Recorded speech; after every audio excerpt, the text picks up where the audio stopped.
I'm Damien Maher, founder of BeFitForLife.ie. Now, our gym, and that's what it is, basically what we do is a performance center where we transform people's lives. Our clients get great results that are not seen in any of these large big box gyms. And all the people come up to them and says, what are you doing? How are you getting the results? Because they might be saying, I'm walking, I'm doing the stepper, I go to spin class, I'm in Weight Watchers. Whatever it is, they just can't seem to have weight loss that stays lost. And that's been key to our success. Our clients have enjoyed when they transform their body, it stays transformed. It doesn't suddenly go back to the original of where we take them from. Because we've empowered them. We teach them what we do, and our system is involved around three components here of weight training, nutrition, and cardio, but obviously accountability and motivation. But what I want to do today is I want to explain a little bit more about nutrition. Now, what's been basically taught, everyone has been taught about a food pyramid. Now, the food pyramid will be based in the different sections. And this is taught in through all the schools, and I remember growing up, I was taught it. And even in my education for training, this is what I was taught. But this pyramid, food pyramid, I used to say to people, follow this food pyramid if you want to look like the pyramid. And that's really where half the problem lies. Here, in this section, we're promoted to eat a lot of servings of grains. I think it's like 9 servings of grains. So we've got our bread, we got our pasta, we've got all these different types of cereals going in there as well. Now here's the problem, or one of the problems is, the more you eat there, that turns into sugar very quickly. And my body can't utilize it very quickly, so it eventually ends up as storage in fats. And that's probably why it's linked with a lot more around the love handles. So what we do in Be Fit for Life is we ask clients to fill out a food diary. It's like a food audit of what they've been eating for the last few days. And it gives us an indication of where you are in the food thing. Are you eating too much? Or are you eating too little? Now, contrary to what a lot of people think, a lot of the people that come in overweight are actually eating too little. So why you get them to eat more, train less, and get in the best shape of their lives without them having to do it. Now, how do we do it? So we've talked about what's happening there. Now, another problem there with what these products are made up of is called gluten. Irish people have got one of the highest sensitivities or intolerances to gluten, and that's in a lot of these products. So when you're having your bread and your pasta, your easiest example to see if that's what you want, if your goal is to lose weight, take that slice of bread, put it under the tap, pour, watch the bread soak up all the water. Remember, your goal was to lose weight, so you're automatically soaking up as something that retains a lot of water. You're going to get heavier. You'll notice that with the bread. Squeeze it, it drips. Now, if I threw that off the wall, it would stick to the wall. So my question to you is, what do you think it's doing to your digestive system? What do you think it's doing to my intestines that has to absorb those nutrients? Is my body going to be functioning efficiently? I think not. So really what we want to do with our nutrition approach is we want to make sure it's a step-by-step approach. A lot of people sort of go and bounce from one diet to another, but not really look and say, okay, what would be the one thing I can do this week to move me a bit nearer to where I want to be? So you'd start with water. By increasing H2O or your water intake, you can reduce your cravings, because a lot of people confuse hunger with thirst. Your concentration goes up, and it reduces stress on the body. So what happens now, you're going to sleep better as well. The next thing we find, people are very lacking in protein. So the protein needs to be increased. Protein is like your chicken, your turkey, your eggs, your fishes, all these different ingredients, because this is what you must know about protein. It's derived from the Greek word of first importance.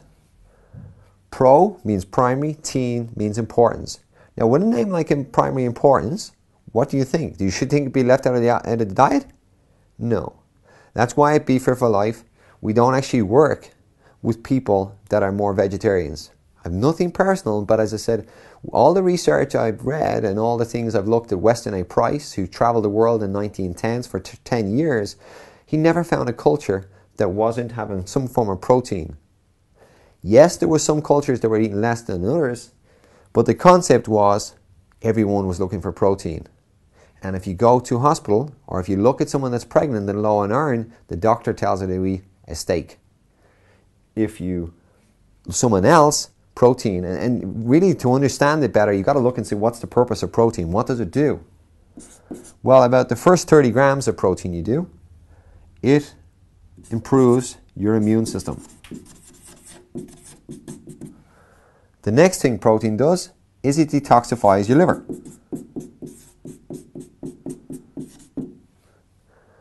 Protein is essential because we're going to be weight training, we're going to be training, and our goal is to damage muscle so it rebuilds thicker and it burns off more energy. Protein is the only thing that contains nitrogen that repairs. Now you might be familiar with this because all the hair products ads will say like Pantene, protein enriched. It repairs your hair and your nails. So this is one of the reasons we need proteins as well. It's thermogenic, which means it burns off energy just in the digestion, and also it improves satiety. Now this means you're going to crave less foods and you're going to balance your blood sugar and get off that blood sugar roller coaster that these types of food will have you on. So what we basically do is we increase protein, then we look at fats. Now a lot of people have a fat phobia. They don't take fats, it's low fat this, it's low fat this. When people actually started going more low fat, obesity started to rise, people started to do this. Why, you might ask? Because when I look at low fat, I think of high sugar. That's what I think has been happening. When you look at the ingredients in the back, that's what you'll see. So we want to increase your fats, and we're going to look at omega-3, fish oil.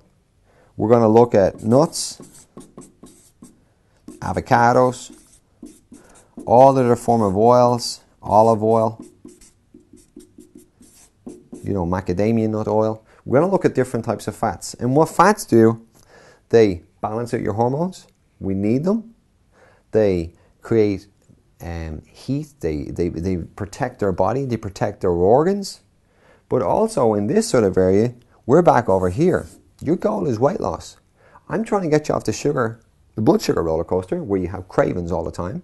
I'm trying to make you so you feel calm and balanced all the time. Nuts like here basically increase what's called acetylcholine, and that really is involved with decision making. Protein increases drive or dopamine.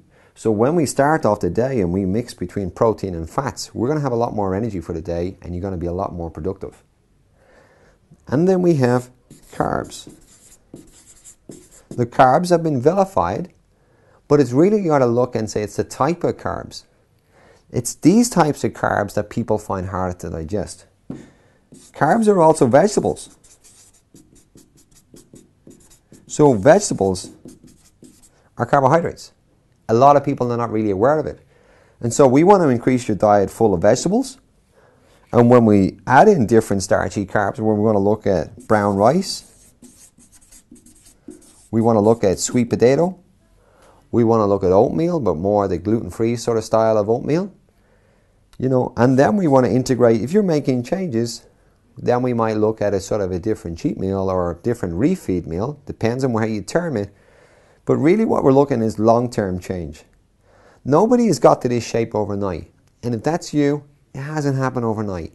You've got to be looking to take little steps up here. So I started at the top and I started with a simple change like water. I started to introduce more protein. And it's a step-by-step approach that's going to get you to your end goal. If you're here and you want to get to here, you can have a look.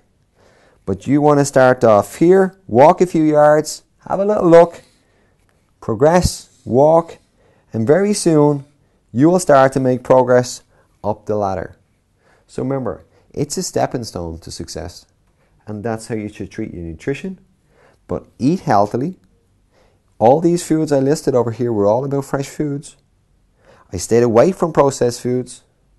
And if we balance that food out and eat regularly and split all those portions evenly, this will become more our body shape instead of this triangle at the bottom. I hope that lesson has helped you. And if you're interested in finding out more about what we do, check out our website at befitforlife.ie, and we look forward to working with you in the future and helping you get off the weight loss roller coaster and solve the nutrition conundrum. See you then. Cheers.